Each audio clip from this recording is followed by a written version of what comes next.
Hey, what's the deal, YouTube? It's your girl, Miss Honey.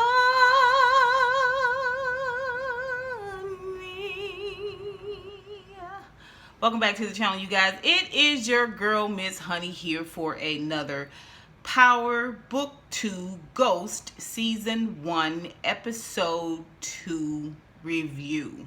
This episode is called Exceeding Expectations, and I will say this, that if you want to continue to enjoy this series, you're going to have to look at it from a very surfaced level.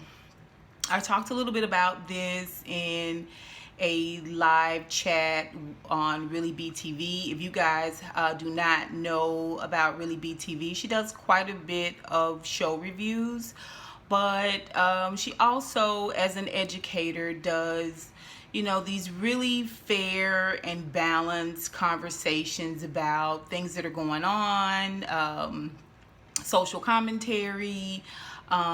We also, outside of our own individual reviews, kind of talk a little bit in the chat about the shows, upcoming shows, and Power is one of them. And so I had a chance to, we talked a little bit, in the live, in the chat, within the chat, about how,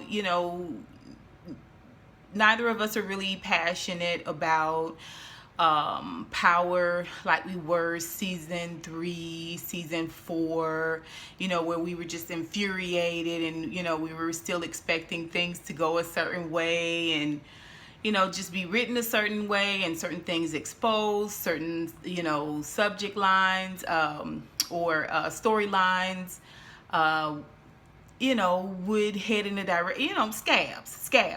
We're not picking at scabs in this book 2 of Power, because it is what it is. So in order to really be entertained, you kind of have to turn your left brain off or your right brain, whichever one is just needs to be mindlessly entertained and doesn't look at all the details, whatever. So yeah, that's kind of where I am with Power. We are definitely going to talk about the scabs. We are definitely going to pick at them, but we are going to try to pick at them in depth in the comments. So you guys remember to turn your notifications on. Remember to hit the like button. And also remember, let's banter down in the comments. Now, we are going to break this episode up with what's going on with Tasha and Dawson McLean, which is the character played by now I can't think of his rap name. Last week I couldn't think of his character name, but this is the lawyer that Tariq is hired to represent his mom, as well as Sachs and the DA's office and everything that's going on with that. We're going to talk about that separately from Tariq, and then separately from Tariq, we're going to talk about this whole Monet character, who is played by Mary J. Blige. Dawson McLean, the lawyer, is played by Method Man. Okay, now we're all fully together, right? So let's just talk about it. Tasha's in federal prison, and she's got this guard who's kind of similar to the character that we saw when James was in jail, who was played by Charlie Murphy. Rest in peace, Charlie Murphy. Kind of this harassing, crooked, intimidating, oppressive prison guard, or whatever. So she is there, and she is waiting on Dawson to come in. Dawson comes in, and he has this chick with him, this black chick who I think is like a criminal investigator that's a part of his firm. They both come in. She goes ahead and lets Tasha know up front when Tasha wants to know who she is. She lets her know that whatever she says to her, just like with Dawson, it's covered by privilege. Cool. Dawson was like, well, because Tasha was like, where you been? I've been waiting on you, right? Because she got this lady looking through the glass, and she is smirking and smiling and just kind of, kind of trying to put the pressure on Tasha, kind of trying to break Tasha in a way. So she's frustrated when Dawson comes in with this woman. Where you been? He was like, where my money at? You know what I'm saying? Because I only been paid for that first half of what I did for you guys now. And it wasn't my fault that it went south.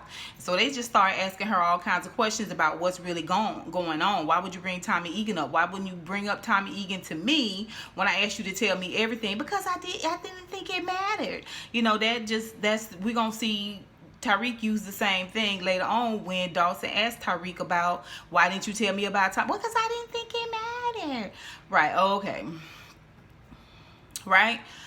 So, he asked her about, did you know about James and James is ghost? And yes, she confirms that James is ghost. And meanwhile, this lady, this black chick, this criminal investigator, she is, checking Tasha all the way she answers the questions, the way she's coming across. Like, she is letting her know, we not messing with no tomfoolery. Like, you need to give us everything and let us assess how we can move forward from that. Like, you're not gonna take this firm down with you, right?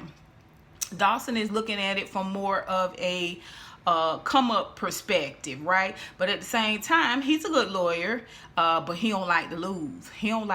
So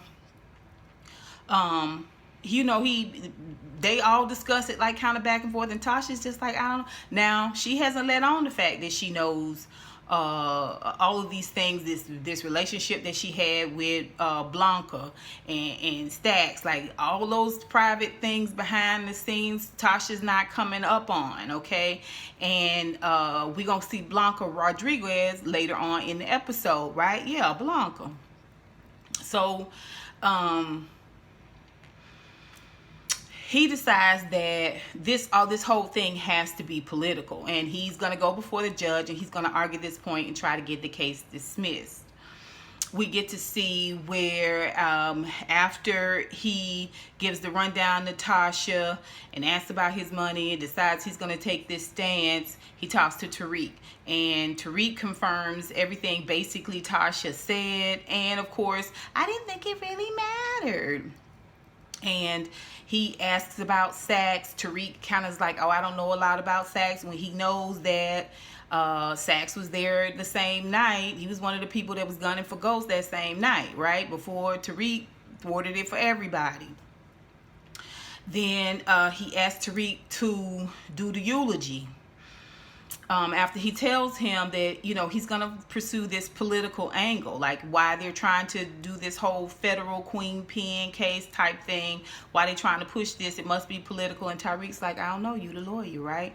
Well, I need you to do your daddy's eulogy, and I need you to let your daddy have it. I need you to you to drag your daddy's good name in the eulogy. And Tariq was like, you want me to drag my daddy at the funeral? He was like, yeah, you're going to have to throw your daddy under the bus to save your mama. Okay, now you don't quit acting like you new to this thing. And Tariq is torn. Okay, so then we see where Dawson is talking to the criminal investigator in his firm, the black chick. He talking to her, and they at the firm, and he's running it all down to her, just running through the whole thing, trying to figure it out. They bouncing it off one another, like what could really be going on? Like, how can we approach this? At the same time, Sax is in the office with this guy Ott and the Asian dude, and they pressuring him and letting him know that he got to make this stick. And he is trying to argue the point. Y'all know Tasha not a queen pin. Like, I just don't understand why y'all ain't. They was like, look, this is what we're going with. We cannot have the name of James St. Patrick sullied. We need to put it all on his wife and make it seem like James all along was truly Ghost. Like, he was never there for any of it. Like, what? Okay, he is just like... So this is happening simultaneously, right? They both are kind of arguing on Tasha's behalf. So Sax is going to be forced to do what Art wants him to do, basically. And the Asian guy is really letting Sax know he put him in place there because he was expecting him to do as he was told. We get to see where Dawson is going to try to prove the political point and go before the judge, and also prove that Saxe is dirty. Like, he feels like Saxe is the linchpin and all of this stuff that's going on in terms of the feds and Tasha. All right. So we see where Tariq goes and talks with Tasha about doing the eulogy, and she doesn't, he had a talk with Stern, and Stern had a point about not dragging his daddy name because financially it wouldn't be good for the whole family, and she agrees to that point. She also understands how hard it must be for Tariq to drag his daddy at his own funeral, right? So she tells Tariq just not to do the eulogy all together, okay? And she also asked him about, the daycare. Did you start the daycare business back up again? Now, she can't talk too much because she in jail and on the phone, and they listening. And so Tariq is like, no, I wouldn't do that. And she was like, well, how did you get the... She can't finish that because people are listening, right? So they started to talk about Great Expectations, this book that Tariq is doing. Tasha really, with everything that's going on with her trying to sabotage, she's not trying to sabotage it. She's just doing a horrible job. Like, again, I'm disappointed with how they're playing out Tasha's character. We were led to believe Tasha was that chick. You know what I'm saying? We were led to believe that she was truly that chick. And in here in book 2, we kind of seeing Tasha be tossed and turned, and she's making foolish decisions, right? Instead of her, like Ghost would work with his attorney and the truth would be out. Y'all remember the honest conversations that Ghost had with his attorney, right? The one that Tommy killed. Yeah, so to a certain degree, he didn't tell him all of his moves, but Ghost would have ran that meeting with his attorney. His attorney wouldn't have ran it. And Tasha is just playing like this little lamb, like little lamb's a Davy, right? Like, she, you know what I'm saying? Like, Mary had a little lamb. Like, what? Anyway, she's just not moving smartly. She just wants Tariq to go to school. Like, she feels like if you just go to school and get your daddy's money, then we can move on from there. But y'all know Tariq gonna do whatever Tariq want to do. We see where Saxe enlists the help of this agent. Now, this agent don't really see it for Saxe because he worked under Donovan. Y'all know Donovan was brutally killed thanks to Saxe. And Saxe is Saxe is a jellyfish, meaning there's no bones. There's no bones. You know what I'm saying? He is just kind of flexible. You're right. It was all my fault, and I'm devastated about Donovan too, but I need your help, and this could really make your career. And he knows that there was some contention between this agent and McLean, Dawson McLean, the Method Man character, because he got one of his clients off, and it kind of put this agent in a bad position in his office, and almost kept him from getting this promotion. So he knows that this agent kind of has a bone to pick with Tasha's lawyer, so he enlists him. And hopefully this is where they kind of try to find Tommy Egan, since they're obviously digging up quite a few other skeletons, Blanca Rodriguez, and things like that. So hopefully they trying to find Tommy too. They need to toodaloo on off to California and get Tommy. But we're gonna see. We just in episode 2. So he enlists this guy to help. So then we see where Tasha is learning, she is listening to this guard that is intimidating her and trying to break her, talk to this other prisoner, and the prisoner need a morning after pill. So evidently there's some type of sex trafficking or sex ring or something going on in the prison where the ladies have access to penis and or semen, right? This lady needs to get a morning after pill, and she seemed like she might be a real tough cookie, right? So Tasha overhears all of that, and at the same time we see where Dawson goes before the judge, and it makes a really good case that this is all political, that Saxe went, did something that was unethical in order to throw out the deal that he had with this prosecutor Sullivan lady in order to bring this federal case. And he wants to call the prosecutor Sullivan lady into the court. Now Saxe is like, I don't know anything about that. They recess and they go. Now they're in judge's chamber, so this is like behind the scenes type thing. They recess because James's funeral is on this day, and they've got to go and get that done, and they're going to come back after the funeral, and this Sullivan lady will have been called, and she will be there, and she will be able to testify, and hopefully they can get it all dismissed. Now then we see where then we have after the funeral. So let's move on to Tariq. So all prior to the funeral now, Tariq is running short on money. He do have some cash, but all the product he got from the old chick who turned him in last season and took his money and took his drugs.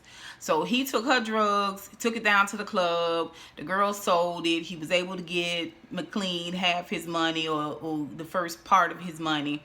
And now he's just got a little bit of money left. It's not a lot, and he don't really have no product to move either. So he's got to try to, get this revenue coming in, but it is contingent upon him having product in order for this chick to sell, or it's contingent upon him being able to move in a way where he can get in on someone who got product and money and already somebody to sell it. But we're going to talk about that.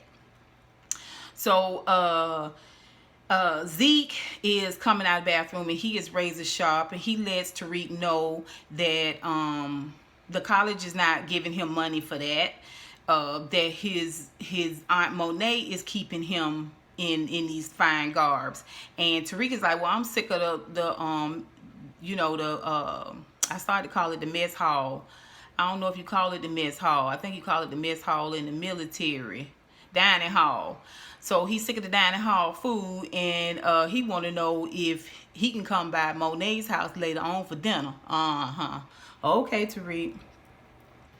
So Tariq goes to class. Listen, I noticed that they were starting to keep Tariq in turtlenecks. A lot of turtlenecks, you know what I'm saying? Y'all know they kept Ghost in turtlenecks too. And that turtleneck kind of represents, a scholarly air. It represents older and distinguished. So when you see someone in one of them turtlenecks up to their black turtleneck, it's kind of like a smoking jacket or cigar bar attire. It's supposed to give you this sort of, in my opinion, this is supposed to give you this sort of older, more distinguished, more, intellectual type feel, right? So Tariq is in a turtleneck trying to look like a grown man child. It's a whole mess. But anyway, he goes to class, and we get to see this cavalcade of characters in the class. This is one of the four. You remember Lauren, who's in his canonical studies class. She showed him how to get to Milgram's office, where she was telling him about another black person in the class, one of four, except for this other guy, Richard, who, is black, but he don't know it. We get to see this chick, Bruschetta. First name Bruce, her last name Shetta. That's not her name, I don't think, but that's what I was thinking of when she said her name was Bruce something, whatever. I was like, Bruschetta, like the bread. Oh, okay. Bruschetta. So, and she is just giving us full on, like, angry, like, get you together, like, you can't say boo without, what do you mean by boo, boo? That whole thing, like, cliche is AF. But okay, that's what we doing. So they all in the class, like how to get away with murder, and McManus, who is the black dude that helped Milgram get Tariq into colonial studies. So I keep saying colonial because it reminds me of colonics, but it's canonical studies, right? And so he goes to class and he knows a little bit about the book, enough to try to speak intelligently. Then Lauren asks a question that delves a little bit deeper into the book, Great Expectations, and he doesn't know a lot about it, and it kind of comes out that he didn't read the book. The whole book, right? Once again, you didn't read the whole book. It's this whole thing. She apologizes for exposing him on sidebar. It's fine. He like her. He got an eye for her. Possibly, quite possibly, he may get to hit that before this is all over with. We also see where Braden comes across kind of eager. He was like, I know you running something. Like, we was balling at Cho. I want us to get into this. Now, you ain't even really got to do all this because your daddy, your family, you a Wesson, your family owns an auditorium and the pool and several other buildings here at Stansfield. Why you gotta run drugs? Like, why do you have to run drugs? I mean, but why do young people do anything? But he's coming across kind of eager, and Tariq is kind of playing it close to the vest. He lets him know that his brother is having a function later on, and his brother's a real douche, but it's going to be a lot of girls there and a lot of liquor there, and like we can have a good time. So Tariq was like, no, I got something else he got to do, because he gets a text from Zeke at the same time, and Zeke was like, yeah, cool. My Aunt Monet said you can come over for dinner. So he was like, yeah, I'm not going to be able to come to your party. So Milgram learns from Zeke. Tariq has written a paper for him, and he takes this paper over to Milgram, who is also his advisor, and she questions him a little bit about the paper, but thanks to Tariq, who encouraged him to read the paper so he can familiarize himself with what Tariq wrote, he's able to answer her questions to success. She don't really care no way. She really is only concerned about Tariq. Like, she's got a problem. She's got an issue because Zeke is coming on to her. Like, he's trying to get to know her better and play her in this way where he's concerned about her, and he's, wants to know a little bit more about her. He's just trying to get in her britches because he thinks she fine. Like, she good looking. But all she can concern herself with is this wounded bird that she's playing Tariq out to be.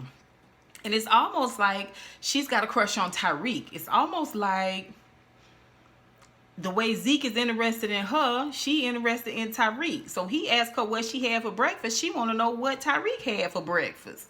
You know what I'm saying? He was like, where you from? Where you think Tariq from? You know what I'm saying? Like you seeming just a tad bit obsessed with Tariq. And he says, well, Tariq got a lot going on. I don't know a lot about him anyway, because, he got a lot going on, and his daddy's funeral is tomorrow. And she was like, oh, really? And he was like, yeah. So she was like, you dismissed. Go on and make sure you get that biology paper to me. You ace your biology test, okay? And so he goes on out, and she sends Tariq an email. Tariq gets the email at the same time that he is sitting down talking with Stern. And Stern said something very, very eloquent when he asked Tariq what was going on in school. And Tariq was like, I just need to apply myself a little bit more, and I need to try to get to class on time and that type of thing. We reading Great Expectations. And so he kind of gives them a little bit of his opinion about what the book is really about from this sort of white man's perspective, in that, is this idea that, you have to have sort of this moral stance in order to be successful or something like that, or it has to be morality in order to get success. And he's saying it's the complete opposite. Like, you need to be kind of void of morality and ethics if you really want to have true success. Like, that moral people don't get on top, you know what I'm saying? Like, they don't win, right? Like, ethical people don't really ultimately win. Like, the way you win is that you have this personal sense of accomplishment, and this idea that you're somehow good and you're making a difference because you're being moral, but that's just gonna keep you hungry. Basically, this is the conversation they have between the two of them, and I felt like it could have been good, good language to put in Tariq's eulogy, but that's just me.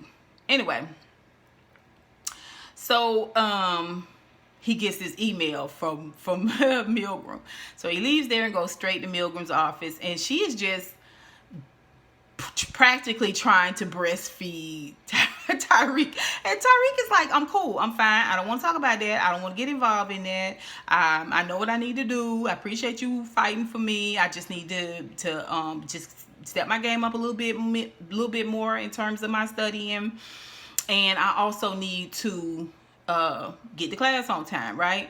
And she's just like, I just need you to talk to me and just know that you're not alone, and that you don't have to buy into this whole toxic ideology that black males don't have to have emotions or show emotions, Tariq. And he was like, okay, can I go now? Because he getting another text. And she's just like, oh, okay, yes, you can go. Then we see where Milgram goes to McManus, and she tries to talk to him a little bit more about Tariq, and he's just like, he not doing the work. Like, he not reading the books all the way through. And she was like, he's got to bury his father tomorrow. He's got to do the funeral tomorrow. And he's like, so what? Like, he's gonna have to, it's tough out here for everybody. Like, since when does a college get this involved? Like, when you come to college, like, it's not like high school where your teacher gotta call your mama and tell them that they feel like you're not doing so great. Like, in college, your parents don't really know what's going on until you bring them grades home or until the school send you home, right? Like, pretty much. But she is really fighting for Tariq. And then she says the stupidest thing I've ever heard, which is they're going to throw a vigil for James St. Patrick. Like, why? James didn't go there. James didn't buy a building there. You know what I'm saying? Like, he ain't donate no money to the school. Why are you trying to do this? See, moves like this make me feel like, just like with Braden, the way you being so eager and the fact that you don't even need the money, you coming off a little bit like you might be an inside man. You know what I'm saying? Like, you might be an op, right? And to me, her trying to throw a vigil for James St. Patrick comes off like she the ops. Like, why are you trying so hard to breastfeed Tariq? And he says it. McManus says, that's dumb. Why are you trying to throw a vigil? Why are you trying to force this dude to be something that's all in your mind? Like, this is a part of your fantasy. Saving him from what? From who? From why? And she is just like, oh, that's not right. And it comes out that, of course, they used to have something, but apparently they broke up, and he wrote a book about her against her knowledge. So she's got layers, and these layers, we don't even know where they head off to, nor can we expect for it to be explored any further. It's just this open-ended thing, this weird open-ended storyline that is going to be used later on in whatever way they feel like it can be used to move it along. Like, you know what I'm saying? Like, it's nothing solidified yet. Like, this character hasn't been built out. It's just kind of loosely shaped, right? This Milgram character. So, it's this thing where they argue back and forth, and it gets heated, and they end up making love there in his office. And then she goes to dinner with what I think is a friend, but turns out to be a sponsor of hers. And the sponsor is like, why? Evidently she got McManus a job there at Stansfield. So whatever happened between the two of them happened away from Stansfield. And the sponsor's like, why would you get him a job there? Like what are you doing here? You're doing these things that sort of sabotaging your sobriety. And I don't know what she's sober from, whether it's drugs, alcohol, but the sponsor does mention something about her having this sex love addiction, so I don't know if she was a sex addict, in which case, Tariq is in for a wild semester. Because she is definitely, it seems like she is feeling Tariq like in an unhealthy way. Um, and the sponsor reminds her he wrote a book about her and exposed her in this way. And she says, I didn't get him a job in the English department. I got him a job over here. And then when this other guy retired, they moved him over to the English department. So it wasn't like I was trying to get him, position him in a place where we could be together and then eventually have sex. She was like, I just don't know how I should feel about it and what I should be doing. And the lady's like, cut it. Next time you talk to him, let it be about business and let that be it. Like I said, Tariq gets the text about dinner. He goes to dinner at Monet's house, and they're all sitting around like at this family table eating now. Monet looks like she's full on black. Her kids are supposed to be black and Puerto Rican. Their dad is supposed to be Lorenzo, who is in jail. As they're questioning Tariq, he's coming across as this charming, which is Tariq-esque and Ghost-esque. This is his daddy. Well spoken, well read, and super smart and all this type of stuff.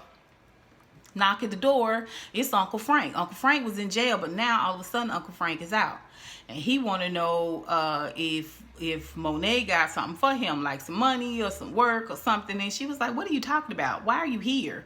And he was like, well, no, I know Lorenzo told you to take care of me. And she was like, Lorenzo? What is you talking? Lorenzo is in jail. Like, she playing it real cool, right? Tariq watching all of this, everything that's going on. And, of course, he's thinking, how is all this going to play out? Because it kind of blow up ways where Monet asked Frank to get the hell on, okay, and ask Tariq to get, like, she calls the dinner off, like, get these plates, dinner's over, Frank, you gotta go. And Zeke's been drinking, so Zeke's gonna go upstairs and sleep it off. Tariq, Kane, I want you to take Tariq back to the school.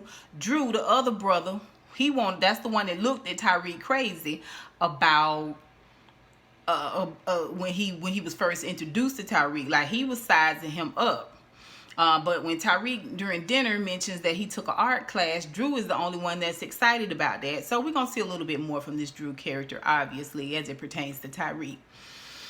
But Drew want to take Tariq to school, but she said, I said what I said. Kane is taking him. You take your uncle somewhere.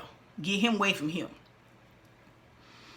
Okay, so later on, Kane is taking Tariq home, and he pulls off to the side, and he won't have a talk with Tariq. Basically, with a gun in his pants, he wants to tell Tariq that what goes on at their house, stay at their house. And Tariq was like, man, bye. He was like, what? He was like, obviously what goes on in your house don't stay in your house. You need to tell that to your Uncle Frank. Don't ever bring up my family again, man. He was like, man, please, your uncle is a snitch. What?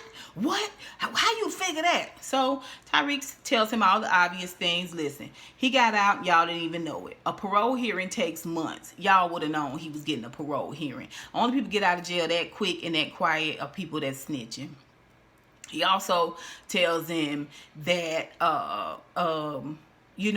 him helping Zeke is helping him. So he not trying to blow up Zeke and their family, because if he blow up Zeke and their family, it's going to blow up what he got on at school. So basically, Tariq takes over the conversation and runs the game to Kane and basically impresses Kane. Now, Kane, it doesn't realize he getting played out by Kanan right now, because this is the Kanan side of Tariq, okay? All that schmoozing, excuse me, that we see him doing at dinner, that's the James side. Him kind of running game out to Sachs and to Dawson, that is the James side. This right here, this street side, this ninja side, that's Kanan. That's Kanan, right? Okay, so Kane is impressed. Kane is quite impressed. So then we see when Tariq gets back to school that night, they doing the vigil. Lord. Now his dad at the funeral the next day. He walk into it and basically they got a picture of Ghost there. Everybody got candles, and Milgram is standing off to the side like she has really done something.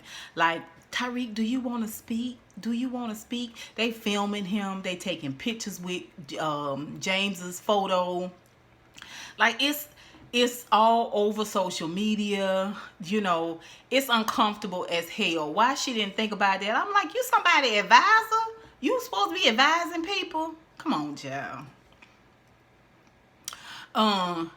Tariq asked Braden to let's go to the party. So he don't even address the vigil. He don't even address Milgram. He's like, man, bump this skit, and shout out to Random TV Reviews. Bump this skit. And let's go to the party, Braden. So Braden takes him to the party. When he gets to the party, Braden's brother is a jerk. It is a full-on lambda party. His brother's a jerk. He calls them skid marks. He called them both skids, and they can't stay there. It's a knock at the door. But before the knock at the door, somebody recognizes Tariq as James St. Patrick, and your mama kill your daddy, and all of this stuff, you know. Knock at the door. It's the campus police, and they wanted to cool the party off. They're gonna break the party up. They want to come in and see what's going on with the party. The older brother, Braden's brother, don't want to let him in. They want to come in. He hauls off and punches the guy.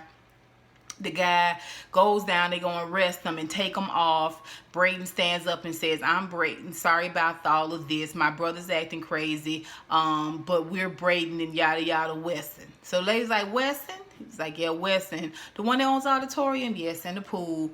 Okay, sorry, I didn't know. Lets the brother go. They go back inside. Party keeps going.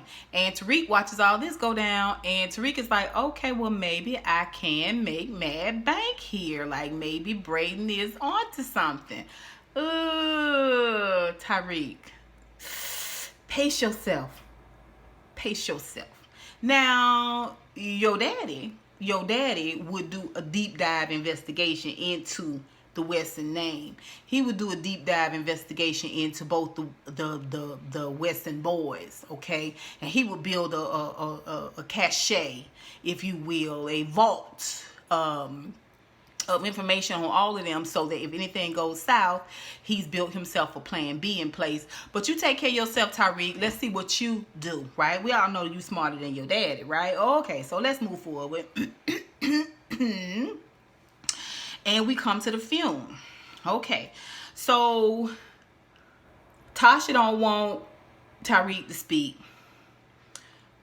Tariq and we don't know what Tariq gonna do. I mean,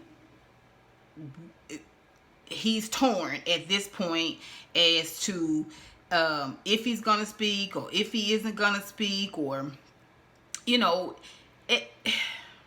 we get to the funeral, and it's a nice setup. We see Tate there, and he's smiling. We got the Reverend there. Of course, we got Stern. Stern has foot the bill for the whole thing. Tariq didn't do it because his grandmother was like, me and Jasmine barely scraping by. How can you afford this funeral? Why would you ask him if you think he too young and need to come home, and y'all need to all be together? Why would you ask him if he was paying for the funeral? Like, so ridiculous. It's so ridiculous. Like, is he your grandson, or is he the head of the family now?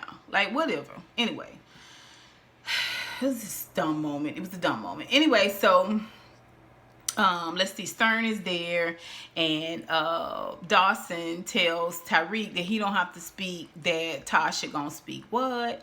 They done got it where Tasha can get out of jail and come and speak at this funeral. So she gets out of the jailhouse, and they pull up in a van, and two guards get out, and Tasha steps out, and she's got on all black and a black hat, and you know, she seems like our old time Tasha again, except they finna put cuffs on her. McLean don't understand why they putting cuffs on her. Like, why? How can she get a eulogy and she got cuffs on? They I guess kind of ran ahead of McLean, or they was up on the fact that Tasha was gonna be the one to drag Ghost, right? Ghost good name out there, and the Democrats wasn't going to have that, right? So they made it so if she had to stand up there and do the eulogy, but she was handcuffed while she was doing it, then it would have lose all this credibility, right? So now Tasha can't give the eulogy, and Tate is like, well, I'm here, I'll give the eulogy. Everybody's like, Lord, don't let this ninja speak, please. So Tariq is like, no, I'll give the eulogy.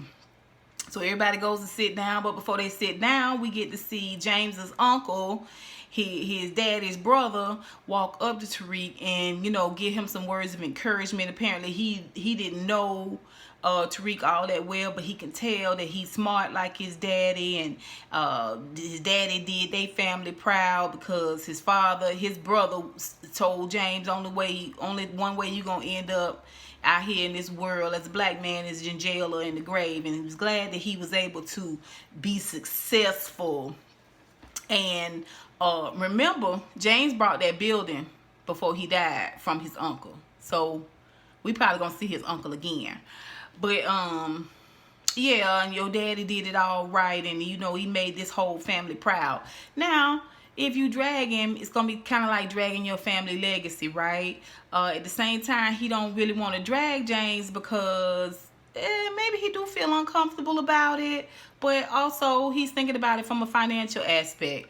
So when he gets up there and he does the eulogy, he does a good job. He talks about you can never really know a man, and his father was complex, and he wanted certain things for him, and then he fell short in other things, and ultimately he never really knew his dad. He never really knew him, you know, beyond being father, you know.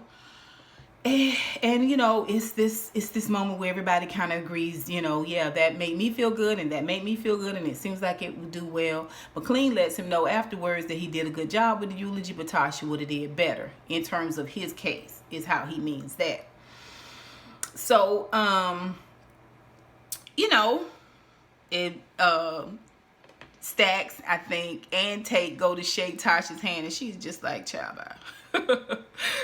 I wish you would put your hands on me. They get up to take Tasha away, and Tariq walks up to her, and she falls into him like they gonna hug and everything, and real quick, like, because they don't want her talking at all, like you a prisoner. Real quick, like, she tells him she needs to get a morning after pill. I think she said a little bit more than that. I think she was like, yeah, something's going on in the prison, and in the morning after pill, and I need to something. I don't know. Anyway, Tariq's like, what? Hey, prisoner, no talking. They throw her back in the clink. Now McLean and Sachs and the boys head on back to the judge's chamber where Sullivan is there, and Sullivan's gonna kind of testify and tell her side of it. And she blows Stacks up. At the same time, we feel good about it. Stacks is like, I'm not gonna cross-examine her. Now this is very damning for his case. I mean, we think we're gonna get the dismissal, and then Sachs calls in Blanca Rodriguez, and she comes in there, and Stacks insists that she only do yes or no answers. And the series of questions that he asked her led the judge to believe that her conversations and her relationship with Tasha, based on these yes or no responses, is the reason why they brought the Fed case against her, why they're calling her a kingpin. So the judges say you barely got by the hair on your chinny chin chin. You need to walk the line going forward ethically, but the case can still go forward. So Dawson loses this one. At the same time, after the funeral, Tariq gets a visit from Diana, and Diana is Monet's daughter, okay, and she's coming just to talk with Tariq. Basically, she tells Tariq that her brother Kane told her what he said about Uncle Frank, and she was like, you really smart, so I just want to know how you knew. And he was like, your mama sent you? And she was like, no, I just want to know how you knew. I'm just interested in knowing a little bit more. He was like, well, listen, I need you to talk to your mama about talking to your daddy about helping my mama out inside and getting something to her. Can you make that happen? All right. So Tasha consequently gets back to her cell. This after the funeral. She back to cornrow Tasha, and sits on the side of her bed, and there's something under the covers. Pulls it out, and what is it? It's a book, Great Expectations. Inside that book is a cutout. Inside that cutout is a cell phone. Also taped to the top of the book is the morning after pill. Picks up the phone, calls Tariq immediately. This is a good reason why you need to learn numbers. I know a lot of times people don't know other folks' numbers because they can just pull it up in their phone, but you need to have at least 3 numbers that you can recall right out of your head that can help you out in a time of trouble. Just gonna put that out there. Calls Tariq, and Tariq is like, Mama, how did you get this number? How did you get this phone? I don't understand. And she was like, listen to me, Tariq. You know you did good with your daddy's eulogy. She says, you know, let me see, what did Tasha say?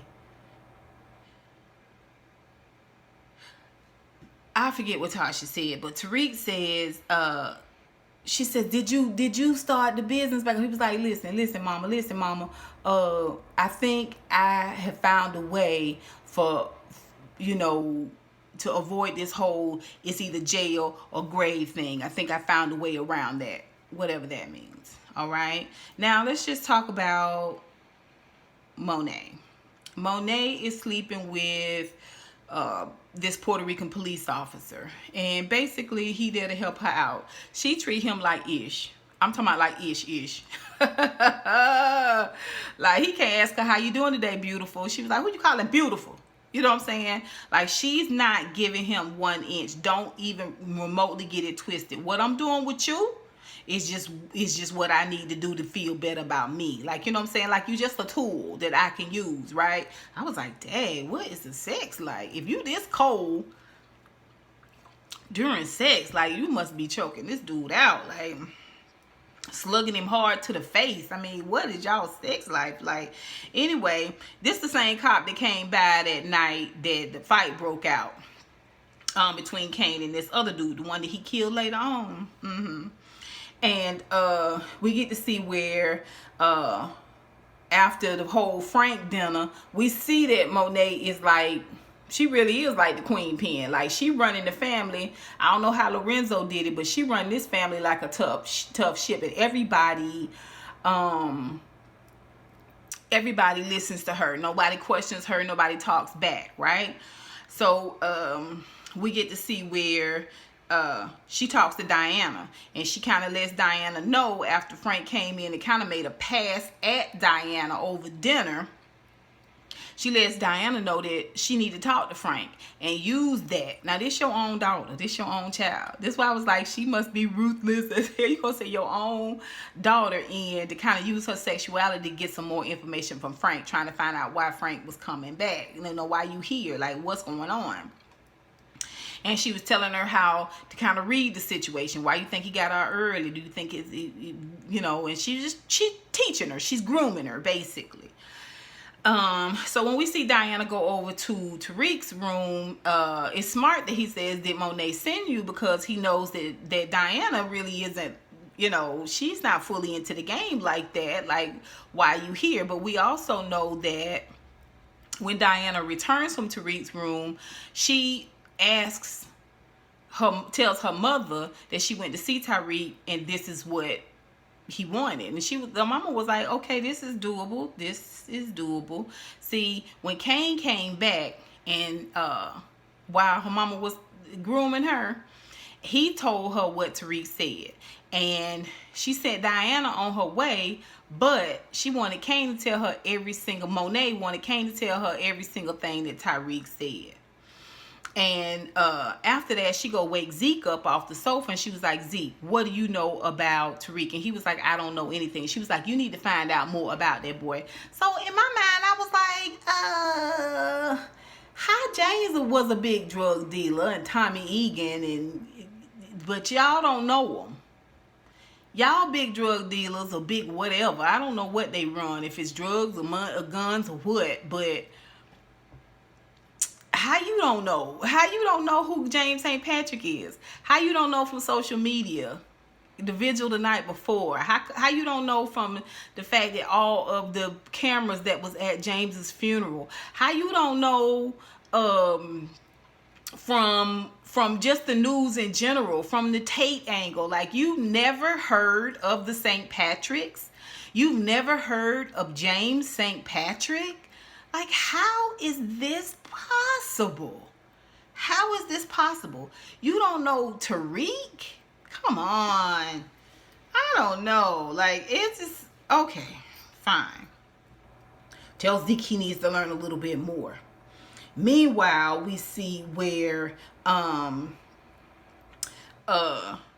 she questions Zeke Freudian, after she questions Zeke, we see where Kane kills Frank and cuts his body up and puts the parts in beer kegs, loads the beer kegs up, takes them away. Drew is there for all of this, so they kind of, it's a family business apparently. So Frank is taken care of. That's done. Then we see where the cop guy, the Puerto Rican cop guy that she's sleeping with and punching hard in the face during sex with, comes up, and he's being followed by Kane. He comes up to Monet's house. He's being followed by Kane. Kane, after he sees this cop go inside, he drives on. As soon as he walks in, Monet is like, what are you doing here? Kane will be back any moment, right? Because this is Lorenzo's son. He's probably watching his mom for his dad. So, okay. And he's got a bottle of liquor and he's got this paperwork. She pulls the paperwork out and it's snitch papers on Frank, which he was like, he went missing last night. We don't know what's going on. And she was like, why are you bringing this? If he missing and he snitched, anybody could have got rid of him, obviously, and you bringing this to me late. You say you want to take care of me, but how you going to take care of me and you didn't even bring me this paperwork? You know what I'm saying? In a timely fashion. And the dude is like, I'm sorry, I'm going to do better. And she was like, if you want to do better, get me all the information you can on Tariq St. Patrick. I was like, so you want him to watch the news?